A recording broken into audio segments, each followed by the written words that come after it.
네, 네. 자,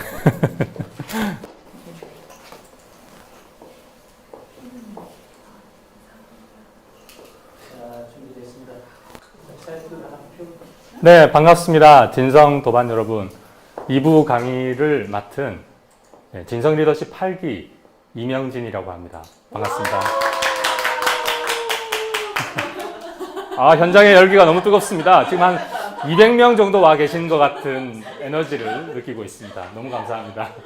우리 1부에서 페렌시아라는 멋진 주제로 분위기를 이렇게 짚어주신 액터정 도반님 덕분에 제가 편안하게 2부를 진행하게 되었습니다. 다시 한번 우리 정의원 도반님께 감사의 말씀을 다시 한번 드리겠습니다. 감사합니다. 네, 주제가 진성으로 듣고 정성으로 말하는 법. 다시 말하면 진성 커뮤니케이션 레시피를 여러분과 함께 공유하겠습니다. 네, 저는 직업이 비즈니스 코치입니다. 진성 리더십 아카데미 8기를 수료한 것이 저의 진성 코치로서의 삶에 엄청난 큰 변화를 제가 경험했습니다. 그 덕분에 제가 진성 커뮤니케이션 레시피를 개발하게 되었습니다. 리슨이라는 레시피를 개발하게 되었습니다.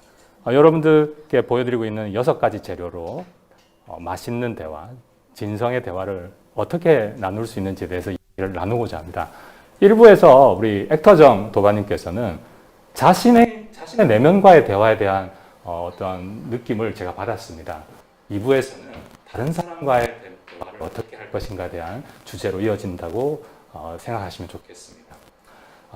이 listen, L-I-S-T-E-N을 하나씩 보고 싶은데요. 첫 번째, 그런데 이 레시피를 통해서 만들어지는 결과가 뭘까요? 어떤 것이 만들어지냐면요. 3가지가 만들어진다고 말씀드리겠습니다. 첫째는 웃음꽃입니다. 여러분의 대화 상대방과 함께 웃음꽃을 만드실 수 있고요. 두 번째는요, 이야기꽃입니다. 세 번째는 불꽃을 피울 수 있습니다. 자, 그래서 어떻게 불꽃까지 피어지는지를 함께 오늘 공유하겠습니다. 하나씩 볼 텐데요. 레시피의 첫 번째 재료, L이 뭘까요? 그것은 웃음꽃을 피울 수 있는 L은 러브입니다. 사례를 하나 들어드리겠습니다. 제가 코칭 리더십을 훈련시켜 드렸던 한 분의 사례인데요. 이분께서는 주말 부부를 하고 계셨습니다. 집은 서울에 있으셨고 부산에서 사무실에서 월요일부터 금요일까지 근무를 하시다가 금요일 밤 기차를 타고 집으로 돌아오는 주말 부부 생활을 하고 계셨는데요. 작년에 비가 굉장히 많이 왔었죠. 그래서 어느 날 비 오는 평일날 배우자께서 이분께 전화를 하셨습니다. 여보, 비가 너무 많이 와서 무서워. 자, 여러분이 이분의 남편이라면 뭐라고 대답하셨을까요? 이분은 평소 같았으면 TV 켜고 자 라고 말했다고 하셨더라고요. 그런데 그때 저와 함께 러브를 공부하고 계셨기 때문에 좀 다르게 들리셨답니다. 다르게 들리셔서 다르게 말씀을 하셨대요. 어떻게 하셨냐면 금요일에 퇴근하자마자 빨리 갈게. 그러자 부인께서 너무 행복하더래요. 어떻게 다르게 들리셨어요? 라고 제가 여쭤봤죠. 그랬더니 평소와 다르게 그 무서워라는 말이 보고 싶어로 들리더랍니다.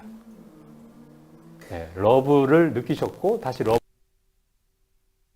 그래서 함께 웃음꽃이 피셨고 더 놀라운 사실은 그 주에 금요일 날 이분이 기차를 타고 올라가셨는데 기차역에 내리자마자 부인이 이렇게 마중 나와 계시더랍니다. 영화 속 한 장면처럼 네, 멋진 경험을 만드신 거죠. 사랑하면 알게 되고 알면 보이나니 그때 보이는 것은 전과 같지 않으리라. 네. 그래서 우리가 사랑하게 되는 만큼 상대방의 마음의 소리가 들린다고 생각이 듭니다. 이것은 꼭 부부간 혹은 남녀간의 사랑만은 아닐 겁니다. 제가 다른 사례를 하나 들어드리겠습니다. 제가 단골로 가는 삼성동 맛집인데요. 궁금하신 분은 제가 따로 말씀드리겠습니다. 삼성동 맛집을 말씀드리겠습니다. 여기 이 맛집은 제가 왜 단골인지를 일부러 사진을 찍었는데요. 제가 찍은 이 사진 속에서 여러분 힌트를 찾으실 수 있습니다. 제가 이 사진을 왜 찍었을까요?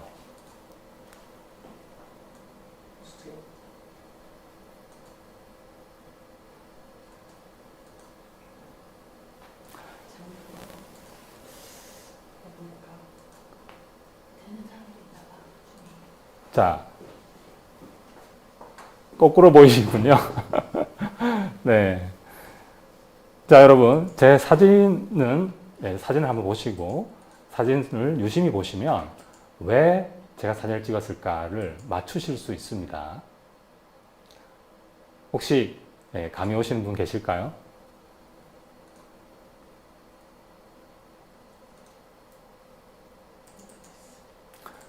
자, 이 식당에서 제가, 사진을 찍은 이유는, 저기 멀리 보이는 액자들 때문이었습니다.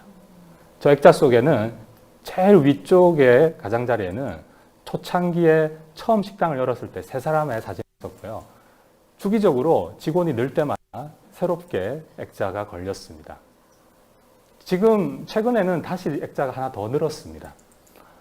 제가 이 맛집을 갔을 때 늘 줄을 서야만 했기 때문에 항상 저는 일찍 문 여는 시간에 맞추어서 줄을 서지 않고 가서 먹는데요.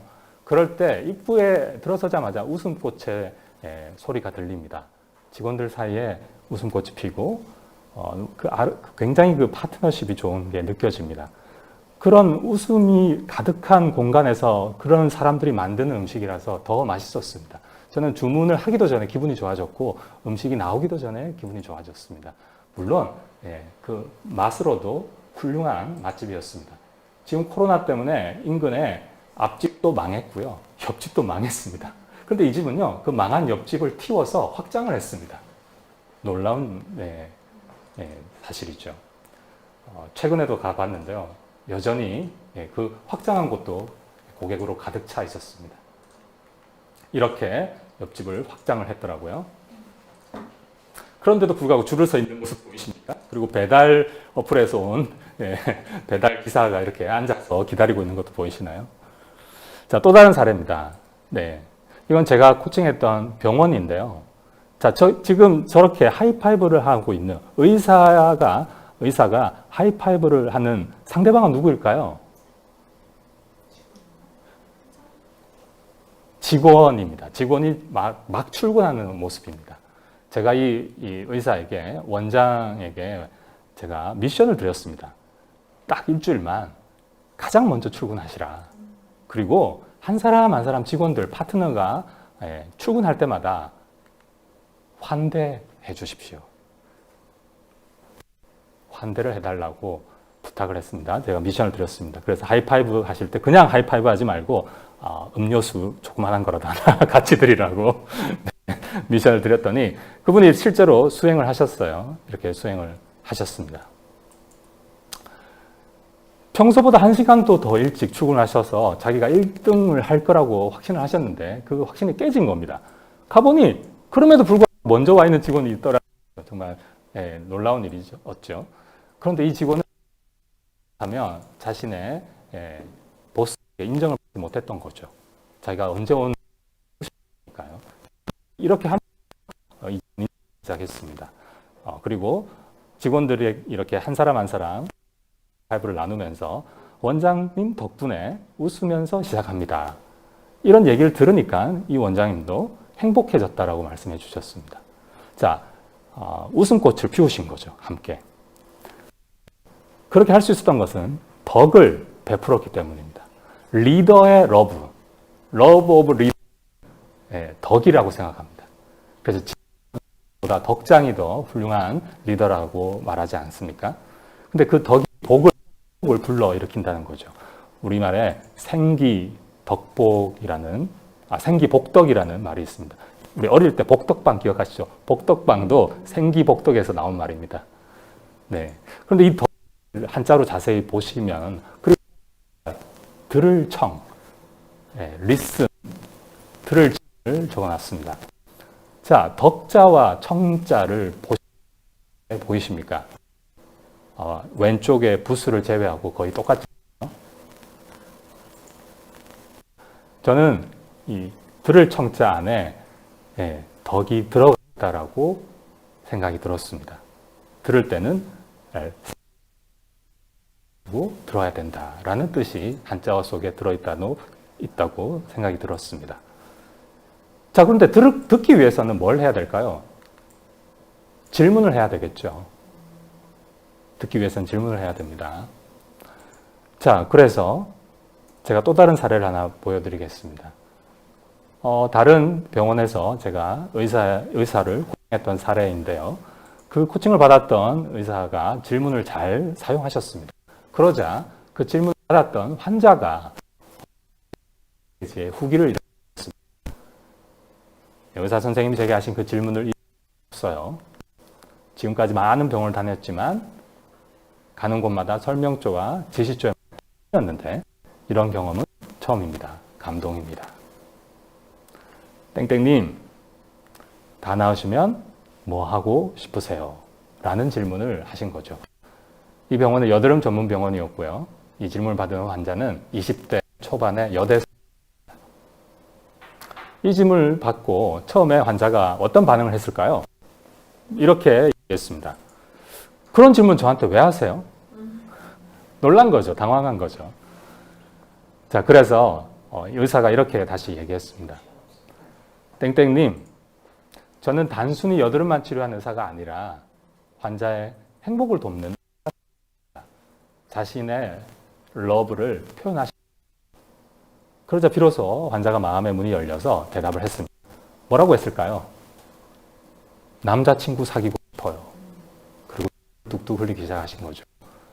그러자 의사가 다시 이렇게 얘기했습니다. 땡땡님, 걱정하지 마세요. 여드름은 제가 책임지겠습니다. 소개팅 준비합시다. 어떤 스타일의 남자 좋아하세요? 라고 물었죠. 그러자 그분이 박보검요. 라고 말씀하셨다고 하네요. 자, 의사가 계속 얘기했습니다. 여드름은 제가 책임질 테니 박보검 스타일로 소개팅 준비합시다. 박보검 스타일 남자친구 생겨서 깨끗해진 얼굴로 함께 뭐 하고 싶어요? 에버랜드 가고 싶어요. 깨끗해진 얼굴로 에서 하는 모습을 상상해 보세요. 너무 좋아요, 선생님. 네. 어머니를 설득해서 바로 고액의 치료 프로그램을 등록하셨다고 합니다. 네. 이 일이 있은 다음에 이 의사는 원래 페이 닥터였는데 자신의 병원을 개원합니다. 그리고 아주 병원이 잘 되고 있습니다. 저한테 다시 전화가 오셨습니다. 교수님, 왜요? 제가 너무 바빠져서 대기 환자가 너무 많아져서 사실 그런데 좀 하지 않은 지 오래되었고 옛날처럼 그냥 하지 않고 그냥 했었습니다. 깨달았습니다. 이런 질문과 대화했던 환자 그룹과 그렇지 않은 환자 그룹 사이에 커다란 차이가 있다는 걸 깨달았다고 하셨습니다. 그게 뭔가요? 이런 질문 빨리 낫더라고 했습니다. 결국 마음의 문제까지도 치유를 해주는 거죠. 닥터 이즈 프로라는 말이 있습니다. 결국 환자를 치유하는 데 훨씬 더 큰 작용을 한 거죠. 자, 지금 웃음꽃에서 두 번째 I는 imagination입니다. 박보검 손잡고 놀이기구 타는 모습 상상해 보세요. 했을 때 그 imagination입니다. 웃음꽃을 피웠죠. 네. 다른 사례인데요. 제가 코칭했던 이곳은 또 다른 병원입니다. 상담실장을 코칭을 했었습니다. 이번에는 상담실장이 환자에게 이렇게 얘기했습니다. 아버님, 치료 다 하시면 제일 먼저 드시는 음식이에요. 자, 여러분 여기는 어디일까요? 무슨 과일까요? 치과입니다. 네. 고기 먹고 싶지. 삼겹살에 소주. 여러분, 여러분이 가장 좋아하는 음식이 뭔지 떠올려 보십시오. 음식 가장 좋아하세요? 일주일에 매주 한 번씩 먹어도 질리지 않는 그런 음식을 떠올려 보십시오. 된장찌개 좋아요. 또요. 또 뭐가 있으신가요? 매주 먹어도 질리지 않아. 자, 이분은 삼겹살에 소주가 그런 음식이었습니다. 그래서 실장이 이렇게 물었습니다. 마지막으로 맛있게 드신 게 언제세요? 여러분은 언제십니까? 지난주에? 자, 그런데 이분은 2년이 넘었다고 말씀하셨습니다. 여러분, 이분의 기분이 어떠셨을까요? 자, 그래서 실장이 공감하면서 말했습니다. 빨리 수 있게 저희가 도와드릴게요. 다시 예전처럼 사는 모습을 상상해 보세요. 그러자 그분이 호호호호호호 이렇게 웃음꽃이 피셨답니다. 그리고 그 자리에서 바로 사인을 하셨는데 얼마를 사인하셨을까요? 500. 다른 의견 없나요? 네, 여러분 얼마를 사인하셨을까요, 이분이? 네, 이분이 3,500만 원을 그 자리에서 사인하셨는데요. 깎아달라는 말씀을 하지 않으셨습니다. 그저 웃으면서 잘 부탁드립니다라고 하셨습니다. 네, 결국 부와 심이 진성이 전달이 됩니다. 자, 이제 S로 넘어가겠습니다. S는 이야기꽃의 첫 번째 이니셜 S입니다. S는 스포트라이팅입니다. 스포트라이팅. 자, 스포트라이팅. 지금 유튜브에서는 장표가 안 보이는 건가요? 네, 안 보이고 있어요. 네, 보여주십시오. 자, 이야기꽃, 두 번째 꽃, 웃음꽃 다음이 이야기꽃인데요. 춤이 잘 보여요. 네, S는 스포트라이팅입니다. 여러분, 스포트라이팅은 뭐예요? 스포트라이팅은 조명이죠, 조명. 저 사진 속 저 사람 누굴까요? 선생님. 네, 바로 접니다. 네. 지금 제가 뭘 하는 걸까요, 도대체 조명 아래에서? 쇼생크 탈출하는 건가요? 뭘까요, 제가? 제가 취미생활하고 있는 겁니다. 지금 저곳은 대학로 극장이고요. 뮤지컬 공연 도중입니다. 네, 무대에서는 취미생활을 하고 있습니다. 아마추어 뮤지컬 배우입니다. 토요일은 주말은 뮤지컬 배우로 살아가고 있습니다. 네, 매 이상 공연을 해왔고요. 지난 8년 동안. 네, 저 사진은 지난해 작년 7월에 공연했던 장면이고요. 저때 제가 암 환자를 연기했는데 암 환자를 연기하기 위해서 제가 6개월 만에 10kg를 뺐습니다. 지금보다 말랐을 때입니다. 마지막 엔딩곡을 부르고 있는 장면인데요. 조명 받을 너무 감동적입니다. 그 맛을 잊지 못해서 해마다 다른 작품을 한지 벌써 10작품을 했습니다. 와. 그래서 무대를 못 떠나고 있는, 그리고 그 무대가 이어져서 일상이 무대로 내 삶이 항상 무대 위라고 느껴지는, 지금 이 순간도 저는 무대 위에 있는 거죠. 네. 자, 그런데 이 스포트라이팅을 어떻게 적용할까요? 자, 다음 사진 보시겠습니다. 제가 공원의 직원의 모습입니다. 이 직원이 자신의 눈빛으로 고객가 되어주는 모습 보이시나요? 네. 이 고객은 지금 주인공이 되어 있으신 겁니다. 네. 존중받고 계시죠. 네. 이 모습 보기 좋아서 순간 사진을 찍었습니다. 제가 직접 찍은 사진입니다. 네, 그리고 그날 진료가 끝난 다음에 전 직원이 모여서 그룹 코칭을 할 때 제가 다 모인 자리에서 TV 모니터 화면에 그 사진을 바로 띄운 채 모든 동료들의 박수를 받게끔 이분을 앞으로 모셨습니다. 그리고 이 병원의 병원장을 앞으로 나오시라고 해서 사진 속의 직원의 제스처를 똑같이 취해달라고 했습니다. 한쪽 무릎을 꿇어달라. 그 직원을 향해서 느끼신 점, 칭찬하고 싶으신 점을 표현해 달라고 했습니다. 제스처를 취하면서.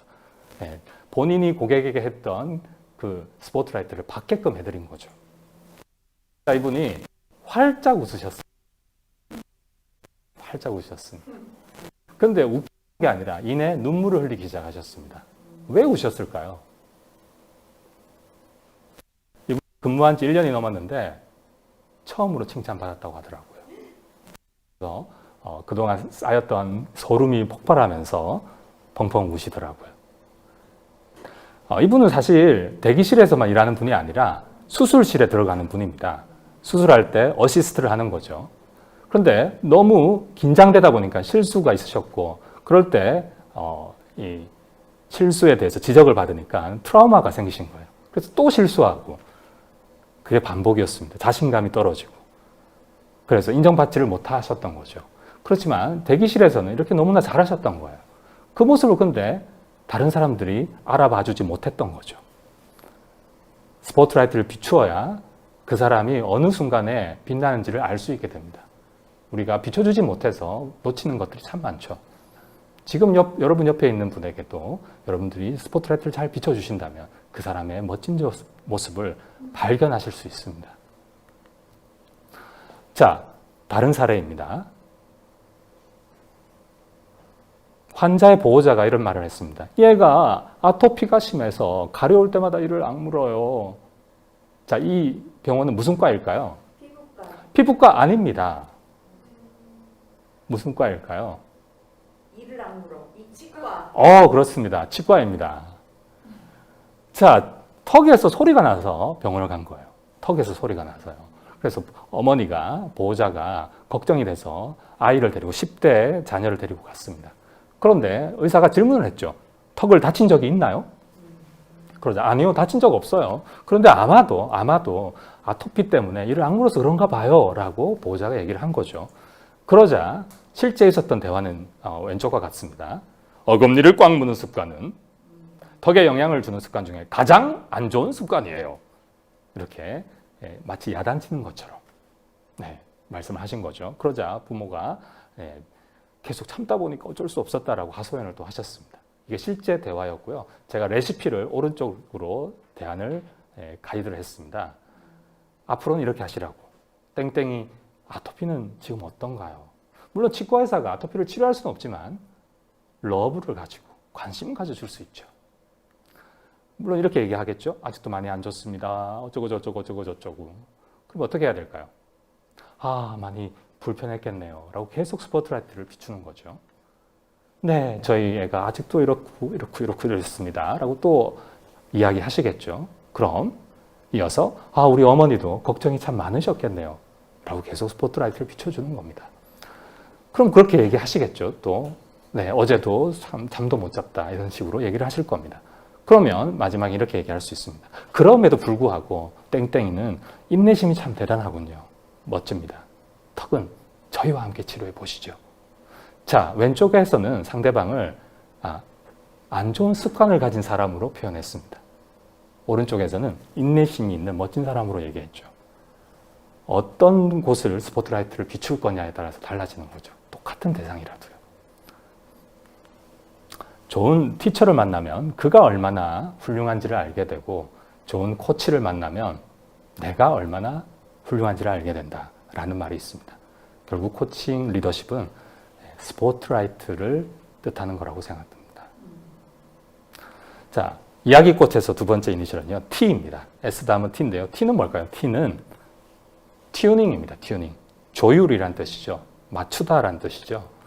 자, 이영자 씨를 이렇게 즐겁게 만든 상대방은 누구일까요? 소지섭. 소지섭 아닙니다. 네, 우리 액터정님이 소지섭을 좋아하나 봅니다. 이영자를 이렇게 기쁘게 만든 사람은요, 정우성 씨입니다. 전참시의 한 장면인데요. 그래서 패널들이 물었어요. 아니, 영자 씨는 정우성 씨가 뭐가 그렇게 좋아? 그러자 이영자 씨가 뭐라고 대답했을까요? 저도 좋아요. 이영자 씨는 왜 정우성 씨를 좋아할까요? 이렇게 얘기했습니다. 정우성 씨는 내 눈을 바라봐줘. 그러면서 자막에 이렇게 깔렸죠. 영자의 머릿속엔 정우성과의 아이 컨택트뿐. 눈 맞춤. 튜닝이죠. 서로 눈을 맞추는 게 튜닝이죠. 눈은 뭘 맞추는 걸까요? 눈만 맞추는 걸까요? 마음을 맞추는 겁니다. 왜일까요? 마음의 창이 눈이니까요. 또 유튜브에서 화면이 사라졌네요. 자, 바쁩니다, 제가 점검하느라. 자, 여러분 지금 화면에서 보시는 또 다른 튜닝의 주인공 사례인데요. 이 사람은 아이 컨택을 너무너무 잘해서 아이 컨택의 달인이라서 미국 대통령을 역임했던 분이고요. 현재 살아 있습니다. 누구일까요? 클린턴입니다. 빌 클린턴입니다. 클린턴즈 아이즈라는 말이 생겼습니다. 신조어가 생겼는데요. 그 뜻이 뭐냐면요. 전 지구의 그 60억 인구가 다 사라지고 지금 앞에 있는 그 사람만 지구상에 존재하는 것처럼 바라보는 눈이랍니다. 엄청난 눈이죠. 예. 클린턴이 주지사 시절에 쇼핑센터에서 대통령 선거 유세 때 쇼핑센터를 지나가면서 찍힌 사진인데요. 유세를 계속하면서 지나가다가 이 소년을 바라보고 발견하고 다가가서 이렇게 말을 거는 장면입니다. 예, 눈높이를 맞추고 미소 지으면서 아이 컨택하는, 그리고 경청하는 모습이 보이시나요? 리슨하고 있는 모습이 보이시나요? 이 사진이 퓰리처 상을 받습니다. 저는 이 사진을 예술의 전당에서 퓰리처 상 전시회에서 처음 봤었는데요. 액자 밑에 이렇게 적혀 있었습니다. 빌 클린턴은 상대방으로 하여금 그가 존중받는다고 느끼게 만드는 탁월한 힘이 있다. 여러분들이 튜닝해 주신다면, 눈으로, 마음으로 튜닝해 주신다면 상대는 존중감을 느낍니다. 그의 마음의 소리를 들을 수 있습니다. 이 사진의 제목은 스몰 토크였습니다. 스몰 토크, 이야기꽃이죠. 네, 지금 소년의 이야기꽃이 피고 있는 장면입니다. 저 모습이 전 국민을 감동시킨 거죠. 저렇게 투표권도 선거권도 없는 저 소년의 말에도 저렇게 귀 기울일 수 있는 리더라면 훌륭한 리더라는 믿음을 준 거죠. 또 다른 사례입니다. 제가 코칭했던 의사인데요. 이 의사는 치과 의사였습니다. 이 치과 의사는 자신이 맡은 역할이 따로 있었습니다. 이 치과 의사는 페이 닥터였었고요. 얼굴에 그 천이 덮여 있는 환자를 지나가면서 마취 주사만 계속 놓고 다음 체어로 넘어가고 다음 체어로 넘어가는 일을 하고 계셨어요. 그래서 행복한 그런 경험을 못 하고 계신 상태였습니다.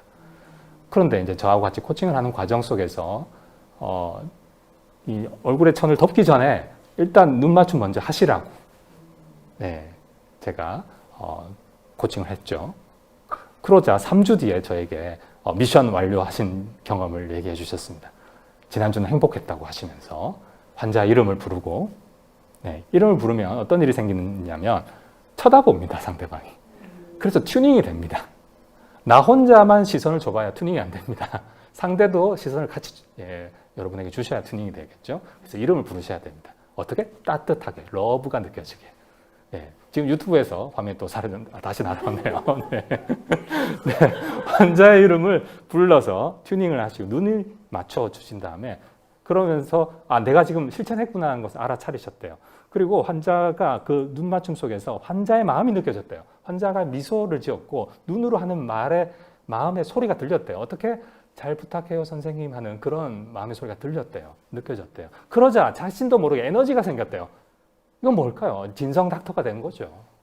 나의 존재감이 느껴진 거죠. 자존감이 올라간 거죠. 그래, 나 지금 이 순간 이 사람의 헬퍼야 내가. 그런 마음의 자존감이 생기신 거죠. 그래서 행복해졌다라는 말씀을 하시더라고요.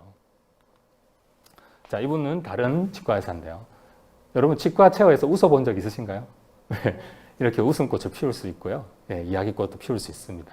지금 이분이 함께 튜닝하는 게 보이시나요? 눈을 맞추시는 게. 치료하기 전에 다른 마음의 튜닝부터 하고 시작했을 때 우리는 함께 웃음꽃도 피우고 관계를 개선할 수 있습니다. 자, 이번에는요. 불꽃의 차례네요.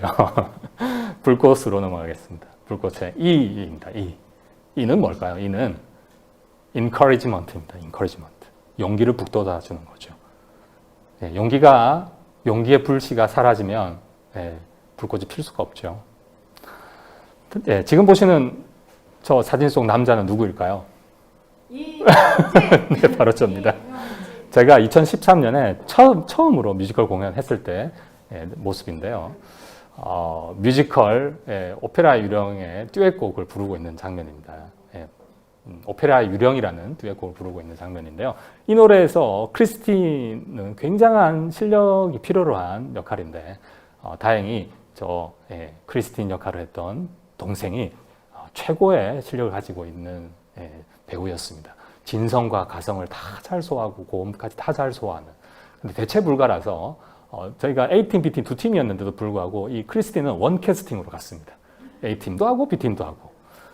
다시 말해서 저는 B팀의 팬텀이었습니다. A팀 팬텀은 다른 배우가 했는데요.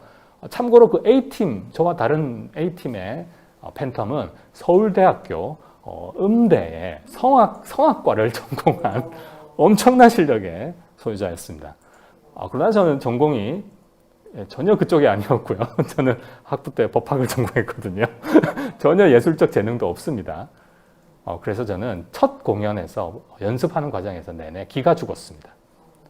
늘 자존감이 떨어지고 자존심이 상했습니다. 너무 부끄럽고요. 네, 오그라들었습니다. 뭐 이렇게 쥐구멍을 찾고 싶었었습니다. 늘 연습할 때마다 A팀 나와 불렀어요. 그 다음 연출이 얘기하죠. B팀 나와. 네, 그럼 제가 불러야 됩니다. 비교가 늘 되는 거죠.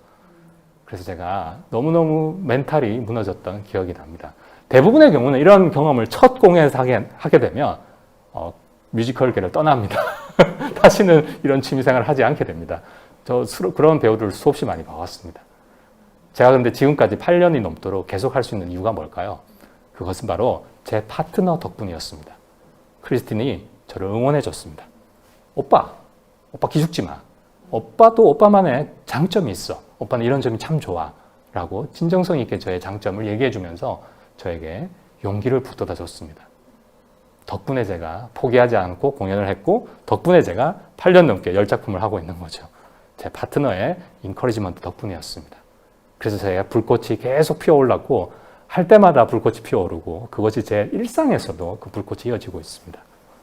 저는 그래서 제가 조명을 받아보는 경험을 했기 때문에 제 내담자, 제 고객들에게 조명을 더 잘 비춰드릴 수 있는 힘이 점점 커진다는 걸 느끼고 있습니다.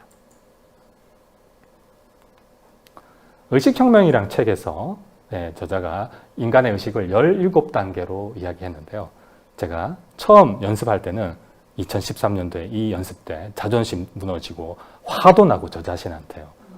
제 욕망이 잘하고 싶은 그 욕망이 무너지기도 하고요. 두려움, 이러다가 내가 민폐를 끼치면 어떡하지? 팀에 민폐를 끼치면 어떡하지라는 두려움이 생기고요. 슬펐죠. 정말 슬펐죠. 나는 왜 이렇게 노래를 못 부를까 하고요. 또 무기력해졌습니다. 노력해도 왜 안 되지? 하고 무기력해지고요. 죄의식도 들었습니다. 파트너에게도 미안하고요. 수치심 많이 들었죠. 이 수치심의 단계에서 더 떨어지면요. 자살하게 됩니다. 사람의 목숨을 살릴 수 있는 유일한 방법은 용기를 북돋아 주는 겁니다. 저는 크리스틴 덕분에 배우로서의 삶이 계속 연장되고 있네요. 그래서 11번째 공연을 지금 준비 중입니다. 올 10월 2일, 3일 날 공연이 예정되어 있고요. 지금 Next to Normal이라는 토니상을 받은 브로드웨이 뮤지컬을 연습하고 있습니다. 다른 사례입니다. 인커리지먼트 사례인데요. 제가 산후조리원에 계약을 하고 산후조리원이 제 고객이 되고 조리원의 고객인 산모님들께 리슨 대화를 해드렸던 사례입니다. 산후우울증이 일시적으로 있으세요. 그런데 그 우울증이 극심할 때 제가 대화를 통해서 리슨을 해드림으로 인해서 그분들에게 힐링을 도와드린 사례입니다. 그랬더니 이렇게 문자를 주시더라고요. 가슴에 큰 바위가 쑥 빠져나갔다고. 칭찬과 격려 덕분에 앞으로 자기 자신에게도 스스로 칭찬과 격려를 할 수 있을 것 같다라고 인커리지먼트가 성공한 거죠. 이 산후조리원은 그 당시에 적자였는데 지금은 흑자이고요. 경영이 아주 잘 되고 있습니다. 인커리지먼트, 칭찬, 격려 이걸 피드백이라고 하죠. 피드백 중에서도 지지적 피드백이라고 합니다. 한국 사람들이 특히 이 지지적 피드백을 잘 못합니다. 받아본 적이 없어서 그래요. 받아본 적이. 그래서 이건 애써서 연습해서 해야 됩니다. 정성을 들여서 말씀을 하셔야 됩니다. 정성으로 말해야 됩니다. 그런데 정성이 결여되면 무의미한 피드백으로 전락합니다. 영혼 없는 피드백이라고 하죠. 제가 지금 강의가 끝난 다음에 누군가 잘하셨습니다. 그런 게 무의미한 피드백입니다. 강의가 끝난 다음에 이러이러한 점이 참 좋았습니다. 라고 구체적으로 얘기해 주시면 그게 지지적 피드백인 거죠. 교정적 피드백이 우리는 너무나 쉽게 흔히 경험하는 거죠. 그 사람의 개선을 돕는 것이긴 합니다만 자칫 잘못하면 이 교정적 피드백에서 나쁜 감정이 조금이라도 섞이면 학대적 피드백이 된다고 하네요. 그래서 우리는 대부분 학대적 피드백을 많이 경험하게 됩니다. 또 다른 사례를 한번 들어볼까요? 네, 중학교 2학년 아들이 있다고 가정해 보세요, 여러분. 여러분 슬하에 중학교 2학년 아들이 있어요. 그런데 시험을 망친 거예요. 답을 한 칸씩 밀렸어가지고요. 그래서 집에 와가지고 아무 소리 안 하고 방 콕 하고 있다가 저녁도 안 먹고 혼자서 한참을 있다가 한참 뒤에 나와서 속상한 이야기를 한 거예요. 그랬을 때 과거에 저희 부모님께서는 빨간색 박스처럼 얘기하셨습니다. 이건 무슨 피드백이죠? 학대. 네, 저는 학대를 경험한 거죠. 자, 이렇게 상대방이 실패를 경험했을 때 조직에서 여러분이 같이 일하는 파트너가 뭔가 실수하거나 실패했을 때 여러분은 그럼에도 불구하고 어떻게 지지적 피드백을 할 수 있을까요? 자, 이 상황에서 대입해 보겠습니다. 아, 시험 치느라 수고 많았다. 노력한 만큼 결과가 따르지 않아서 속상하겠구나. 그럼에도 불구하고 솔직하게 말해줘서 고맙다. 사실 예전에 우리 망친 거 얘기 안 한 적 많잖아요. 네, 성적표도 숨긴 적 있었죠. 시험 준비하면서 너가 노력하는 모습이 참 멋지더라. 이건 평소에 스포트라이트를 계속 비춰써야만 가능한 이야기입니다. 내가 스포트라이트를 비춘 적이 없다면 모르는 내용인 거죠. 엄마 아빠는 너의 성실함과 근성 그리고 솔직함이 참 좋다. 무엇보다도 네가 있어서 참 행복하다. 사랑한다. 이렇게 디테일하게 하는 게 지지적 피드백입니다. 그렇게 해야 인커리지먼트가 됩니다. 제가 색깔을 구분을 3가지로 했죠. 옅은 색은 doing, 행동에 대한 지지였습니다. 행동, 수고한 행동, 솔직하게 말한 행동, 평소에 노력한 행동이죠. 두 번째 컬러는 having, 그가 갖고 있는 성품, 강점, 장점을 지지했습니다. 마지막으로 지지한 것은 being이죠. 존재 자체입니다. 이 존재 자체에 대한 지지가 가장 중요한 지지입니다.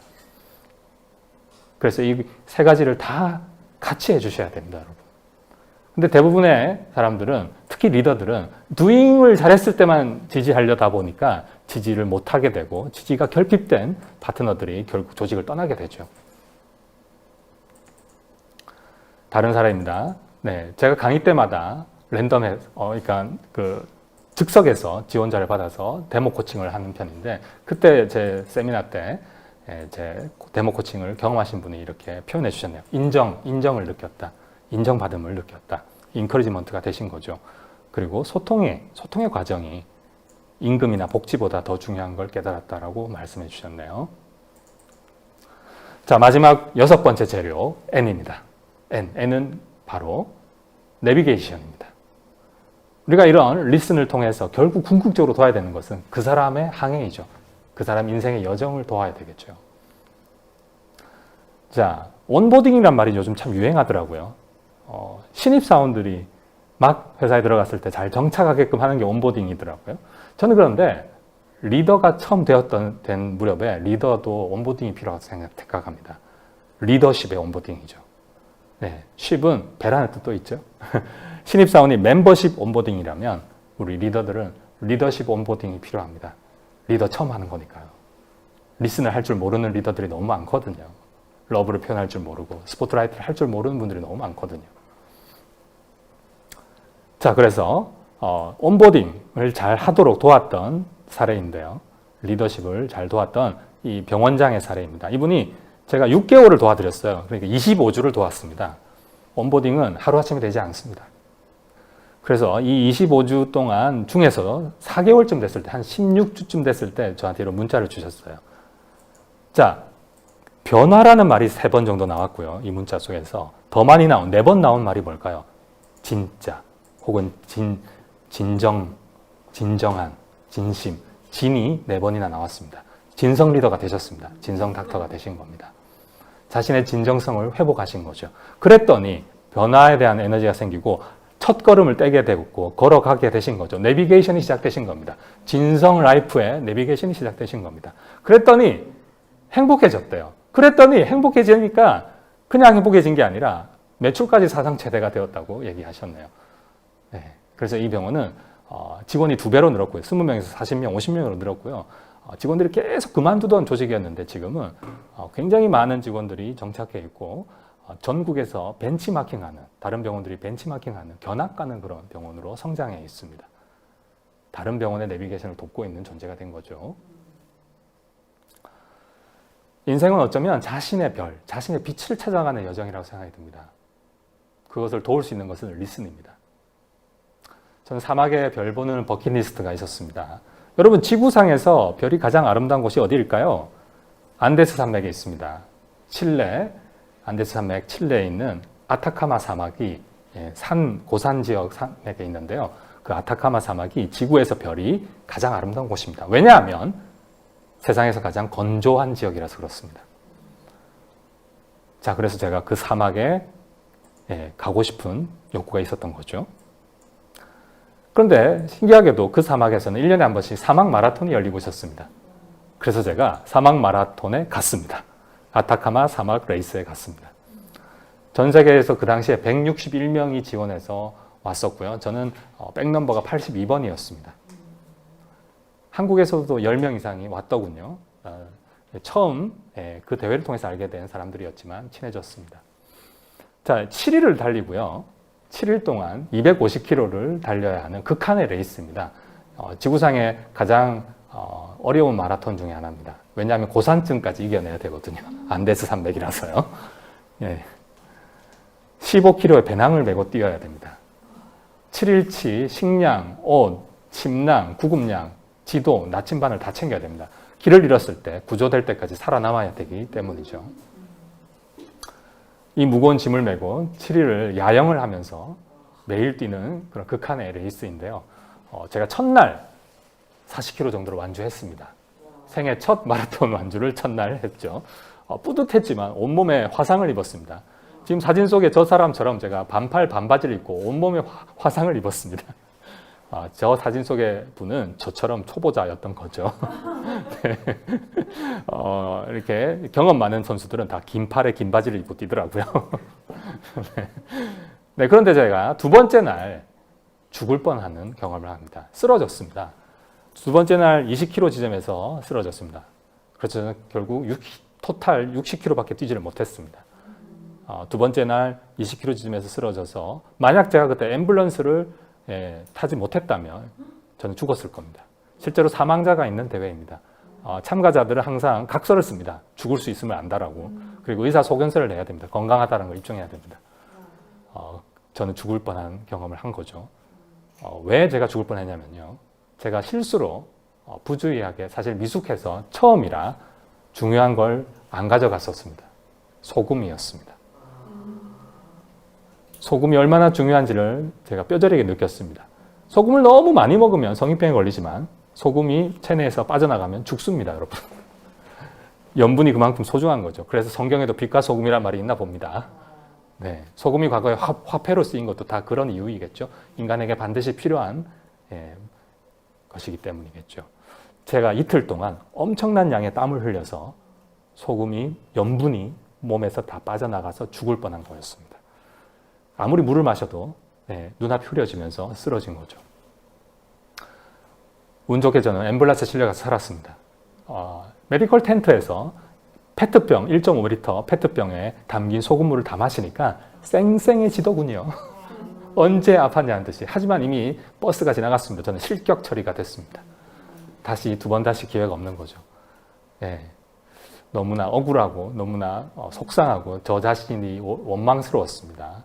많은 시간을 들이고 준비하고 또 투자해서 간 곳이었는데 허망하게도 이틀 만에 탈락을 한 거죠. 물론 전 세계에서 온 이 선수들 중에 20%가 탈락합니다. 소금 때문에 탈락한 건 저밖에 없을 겁니다. 대부분 부상을 입거나 시간이 오바돼서 오버타임으로 해서 탈락을 합니다. 어쨌든 저는 탈락을 했고요. 선택의 기로 했었습니다. 3일째 아침에 둘 중에 하나를 선택해야 했습니다. 첫 번째, 한국으로 귀국을 해서 이렇게 화상을 치료하는 거죠. 두 번째 선택은 남아서 자원봉사자가 되는 것이었습니다.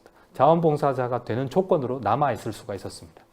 저는 두 번째를 선택했습니다. 왜냐? 사막에 별 보는 게 저의 원래 버킷리스트였으니까요. 남았습니다.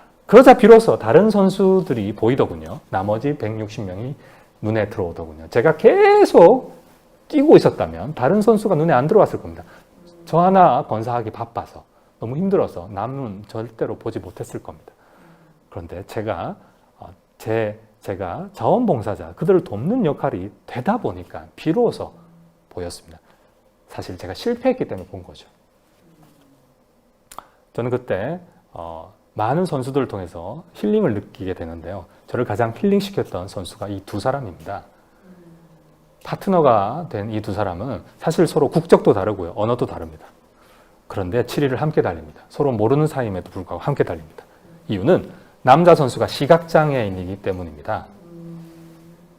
앞이 보이지 않는 선수가 용감하게 도전한 거죠.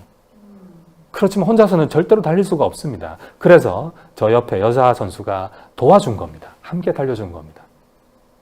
네. 혼자 달려도 20%나 탈락을 합니다. 다치고요. 네. 두 사람이 다칠 확률이 훨씬 높았고 탈락할 확률이 훨씬 높았죠. 저는 3일째부터 이들을 응원하기 시작했습니다. 이들의 팬이 됐습니다. 겨우겨우 매일 아슬아슬하게 오버타임 되기 직전에 들어오더군요. 그들의 팬이 되어서 저는 늘 이들에게 시선이 갔습니다. 피니시 라인을 통과하고 대부분의 선수들은 그냥 순서대로 들어와서 휴식을 취합니다. 다음날 또 뛰어야 되니까요. 그런데 여자 선수 에리는 우리 시각장애인 파트너를 위해서 블라디미르라는 선수인데요. 블라디미르를 위해서 화장실 갈 때마다 가이드가 되어주고 밥 먹을 때마다 먼저 챙겨주고 식사 후에도 말벗이 되어서 이야기꽃을 피우더군요. 그리고 그렇게 아이 컨택을 하면서 웃음꽃을 피우더군요. 정말 감동적이었습니다. 이들은 7위를 완주했을까요? 네, 완주했습니다. 끝내 7위를 완주한 직후에 블라디미르가 눈물을 흘리더군요. 그리고 옆에 파트너에게 하는 말을 들었습니다. 고맙다 에린. 지금까지 많은 사막 마라톤 도전했다가 그동안 다 실패했었다. 이번에 처음으로 성공했다. 당신 같은 훌륭한 파트너 덕분이다. 고맙다. 블라디미르의 사막 내비게이션이 성공한 거죠. 이어질 그의 삶도 성공적일 거라고 저는 믿습니다. 사실 그런데 에린이 이렇게 인터뷰를 했습니다. 블라디미르가 약해졌을 때 내가 그를 도왔고 내가 약해졌을 때 그가 나를 도왔다. 네, 함께 뛰고 있었기 때문에 서로에게 도움이 됐다고 믿습니다. 그냥 듣기만 한다고 대화가 끝나는 건 아닙니다. 그가 원하는 그 여정에 파트너가 되어서 그 내비게이션, 그가 걸어갈 수 있도록 도와야 됩니다. 용기를 내서 첫 발을 뗄 수 있도록 도와야 됩니다. 관심을 계속 가져주셔야 되겠죠. 두 사람 사이에는 저렇게 보이는 끈이 연결되어 있었습니다. 사실 우리 모두는 끈으로 연결되어 있습니다. 보이지 않는 끈으로요. 보이지 않는 끈을 어떻게 볼 수 있을까요? 그렇죠. 여러분들이 스포트라이트 하시고 러브의 마음으로 튜닝을 계속 해주시고 이매지네이션, 그 끈이 있는 것처럼 이매지네이션 해주시고 보이는 것처럼 해주시고 계속 인커리지먼트 해주신다면 여러분과 여러분 파트너 사이에는 서로가 그 끈을 느끼게 되실 겁니다. 진성 커뮤니케이션 레시피, 리슨을 함께 여러분과 나누고 있습니다. 이 레시피가 어떠셨나요? 와, 감동적이었어요. 가장 먼저 실천하고 싶으신 것은 무엇인가요? 스포트라이트. 스포트라이트인가요? 좋습니다. 여러분들의 그 눈빛이 스포트라이트입니다. 여러분의 눈빛에서 쏘아주시는 그 러브가, 스포트라이트가 상대방에게 큰 힘이 되실 겁니다. 네. 강의 들으면서 영감을 얻어주셔서 너무 감사합니다. 네. 웃음꽃과 이야기꽃과 불꽃을 피우는 커뮤니케이션 레시피를 함께 했는데요. 제가 좋아하는 명언입니다. 마릴린 먼로가 했던 말이네요. 우리는 모두 별이고 빛날 가치가 있다. 여러분들이 발견해 주신다면 여러분 앞에 모든 사람이 별처럼 빛나고 있을 겁니다. 여러분의 스포트라이트 덕분에요. 오늘 저와의 이 시간에 대해서 소감을 문자로 주시는 도반님께는 정기 세미나 4시간짜리 매달 하는데 제가 초대해 드리겠습니다. 네, 1시간으로는 제가 다 드릴 수가 없어서 정말 중요한 걸 사실 못 드린 것도 있어요. 아쉽지만 4시간 세미나에 초대를 무료로 제가 해드리겠습니다. 네, 시간이 벌써 이렇게 거의 1시간이 다 훌쩍 지났네요. 질문 혹시 있으실까요? 댓글 몇 개 있으세요? 네, 질문이 궁금합니다. 질문보다는 우선 소감 먼저. 네, 소감도. 김현주 대표님. 네.